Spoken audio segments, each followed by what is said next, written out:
Perubahan taktikal hampir 60 ke 70% oleh STY dalam perlawanan timnas Indonesia bawah 19 tahun menentang Filipina menghasilkan keputusan yang sangat baik. Kita saksikan guys highlight daripada kemenangan ini.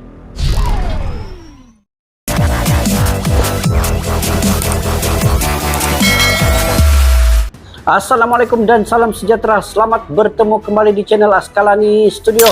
Kepada kalian yang sudah sudi bertandang ke channel ini, saya mengucapkan selamat bergabung guys. Dan saya mendoakan kepada kalian semoga sentiasa dimurahkan rezeki kalian, diberikan kesehatan kalian dan juga sentiasa sukses kalian dalam apa jua bidang yang kalian usahakan guys. Oke guys, insyaallah pada hari ini sedikit lewat saya mereact ke perlawanan di antara Indonesia dengan Filipina dengan kemenangan Indonesia 5-1 guys. Sebab pada hari ini adalah hari esoknya adalah hari raya Idul Adha. Jadi persiapan di sini saya lakukan juga guys. Jadi saya sempat melihat sedikit highlight terkait dengan perlawanan ini di mana 5-1 STY. Saya melihat corak taktikal yang digunakan telah merubah seluruh taktikal dan formasi. Dia menggunakan formasi 4-3-3 ya, di mana saya juga melihat ada beberapa pemain yang begitu berpotensi, pemain-pemain baru. Saya melihat juga terlibat Zanadin dan Frisky di bagian gelandang cukup bermain dengan baik, cukup menghidupkan di lapangan Indonesia. Dia merehatkan Hoki Caraka, Ronaldo, dan dia merehatkan Kakang, tetapi digantikan semua dengan pemain-pemain baru. Ini corak taktikal yang sukar diduga oleh lawan, dan ini semua menjadi. Tetapi bayangkan kalau tidak menjadi guys, pasti STY akan dipersalahkan, ataupun pemain-pemain baru ini kemungkinan dianggap kurang pengalaman. Tetapi keberanian STY untuk melakukan perubahan 60 ke 70% pertukaran pemain di setiap position dan juga formasi itu menjadi ketika menentang Filipina. Oke, insyaallah kita sama-sama saksikan guys bagaimana jaringan-jaringan ini. Selepas ini Indonesia wajib mengalahkan Myanmar pula. Oke, sebelum itu daripada mana channel ini guys? Channel ini daripada Dimo Lovers Channel. Pada yang baru ketemu channel ini bolehlah subscribe, like, share, dan komen. Judulnya ialah Highlight Indonesia versus Filipina 5-1 AFF Cup bawah 19 tahun 2022. Jom kita saksikan guys.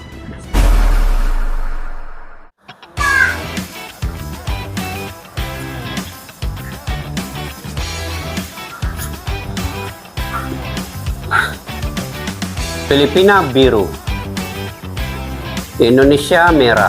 Selalu berbaju merah ini menjadi semangat Indonesia menjadi semakin kuat. Kita tengok guys, Frezi, Zanadin, Nico, dan Edgar ini di gelandang. Penyerang Kadek Marcel, pertahanan Kadek Marcel Ferrari, dan di atas striker Robbani, Ferdinand, Subhan. Hampir 60-70% perubahan taktikal telah dilakukan oleh STY. Jom kita saksikan guys.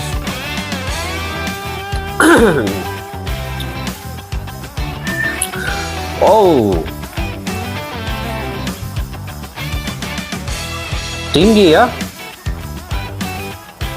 Subhan. Bagaimana? Oi. Guys, daripada belakang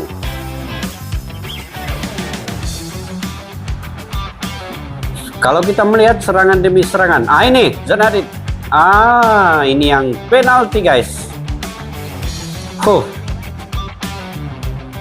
Wow, Subhan dengan mudah Robbani guys menjadikan gol pertama buat pasukan timnas Indonesia. Dia hanya chip, tidak pun kencang, tetapi menghasilkan gol. Wow, cantik terupasnya.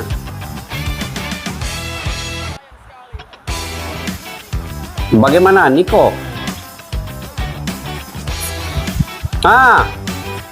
Aduh. Oke, bagaimana gol kedua? Ini gol kedua guys, Nico.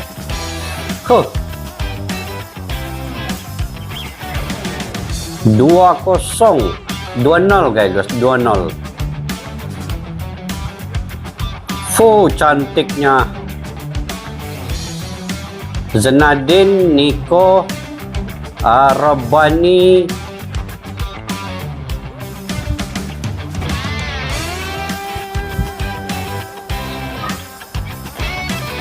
Wow, kesilapan sedikit nih.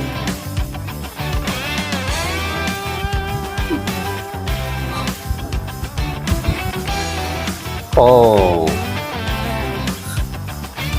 penalti lagi guys. Oh betul, Rabbani lagi. Ini baru kencang. Kali ini kencang daripada Rabbani guys. Oh, dia melepaskan geram ya, betul-betul dengan kencangnya. Oh, ini gol tandukan yang keempat guys. Begini gol yang keempat melalui siapa guys? Rabbani juga. Oh, Rabbani juga guys. Kali ini melalui kepala guys. Kalau perlawanan menantang Brunei itu Hoki Caraka menjadi hero-nya. Kali ini Rabbani guys mencipta hat-trick.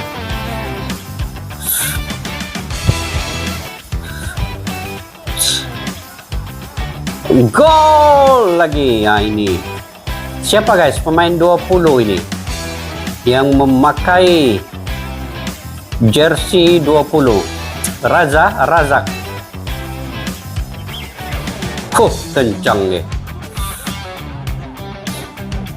Razak. Memang cantik lah. 5-1 guys, 5-1.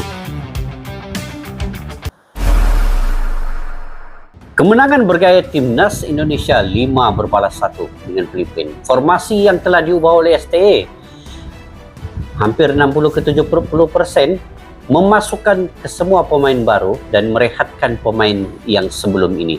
Telah berjaya mengubah rentak permainan. Saya pun kaget guys sebenarnya dengan pemain-pemain dan nama-nama baru saya kenali seperti Zenadin, Frezi, Nico, Ferdiansyah dan juga Rabbani ini. Kalau sebelum ini Hoki Caraka yang menjadi quad-trick, kali ini Rabbani mencipta hat-trick untuk mengalahkan Filipina. Begitu guys, tactical STE ini sebenarnya menjadi, dan STE ini sebenarnya punya satu karakter ataupun formasi ataupun minda yang coba mengubah sistem dikala lawan coba memperhatikan sebelum ini permainan timnas Indonesia. Tetapi apabila dia telah mengubah hampir ke 360 darjah, maka lawan tidak dapat membaca sedikit pun apa yang dilakukan oleh ST dalam masa terdekat sebenarnya. Menentang Brunei, Rehat Sari, ubah sistem formasi itu. Jadi itulah kehebatan STY ini sebenarnya.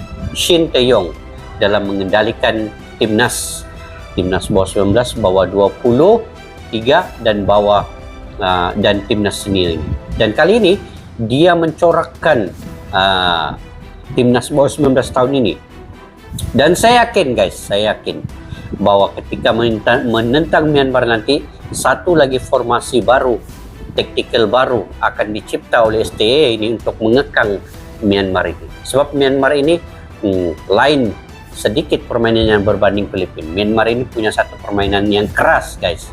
Myanmar ini punya pemain yang keras untuk menentang lawan. Jadi STY juga punya taktikal dan skill melihat kepada pemain-pemain yang ada untuk mencaturkan selepas ini. Jadi kita doakan semoga timnas Indonesia ini akan lolos ya ke separuh akhir ataupun semifinal. Untuk Malaysia guys, saya kurang juga memerhatikan kelibat pemain-pemain yang baru ya di Malaysia ini, 19 tahun. Saya pun kurang mengenali, tetapi dari segi permainan saya kurang sedikit yakin ketika dia akan menentang Laos nanti. Karena Laos, guys, kita ketahui Laos punya satu permainan yang hebat ketika ini ya. Mereka punya sistem latihan juga yang cukup baik, taktikal yang digunakan oleh pelatihnya dapat menyaingi timnas-timnas yang ada di Asia Tenggara ini. Jadi sekarang ini Laos bukan lagi seperti Laos yang dahulu. Sekarang ini Laos punya satu taktikal permainan yang boleh menyaingi lawan seperti Malaysia, Thailand, Vietnam, Indonesia. Jadi seandainya Malaysia dapat mengalahkan Laos, itu baru saya yakin dia akan boleh memberi saingan kepada Thailand dan Vietnam. Sekiranya Malaysia dikalahkan oleh Laos, maka Malaysia ini masih lagi perlu perubahan yang drastik, guys. Tetapi keyakinan saya ialah Malaysia juga mampu lolos. Nah, sebab Malaysia ini bila dia lawan timnas yang tidak kuat, dia akan jadi lemah juga. Tetapi bila dia lawan tim yang hebat, maka dia akan jadi kuat. Ini pula Malaysia punya sistem permainan lain sedikit, guys. Kalau di Indonesia ini tadi dia permainan dia konsisten macam mana, guys? Konsisten, dia boleh menyaingi lawan yang kuat, yang tidak kuat. Kemudian dia boleh ubah sistem. STA inilah punya perancangan dan punya formasi untuk merubah sistem di dalam permainan timnas Indonesia ini. Jadi kalau Indonesia, saya penuh yakin dengan pelatih STA ini yang punya pemikiran dan dapat mengatur setiap position pemain itu. Saya ingat Zainuddin Frezi ini cukup cantik bermainan di gelandang, cukup hidup permainan Indonesia karena ada Zainuddin dan Frezi di gelandang. Nico Robani Fardiansyah membantu, dan juga penyudah yang baik daripada Robani Fardiansyah, dan juga pemain-pemain gantian, dan juga Subhan, kita tidak lupakan juga Subhan Edgard. Begitu juga dengan penjaga gol. Penjaga gol saya masih salut lagi. Penjaga gol timnas Indonesia masih punya konsisten permainan yang dapat mengekalkan dengan baik sekali. Jadi guys, kita tunggu perlawanan menentang Myanmar selepas ini. Di sinilah STA akan berusaha sedaya upaya menyatukan sistem permainan daripada pemain lama, pemain baru, ataupun pemain yang ada pengalaman, dan juga pemain yang tiada pengalaman ini akan disatukan dalam corak taktikal STA selepas ini. Oke guys, saya ingat di situ saja kita punya komentar terkait dengan perlawanan Indonesia dan Filipina ini. Filipina tersekat, kaget melihat permainan Indonesia oleh taktikal STA ini. Jika kalian juga punya pandangan dan pendapat tersendiri, boleh komentar di ruang kolom di bawah, guys, untuk kita berbagi info. Sekian, salam silaturahmi, majulah sukan untuk negara. Assalamualaikum, bye-bye.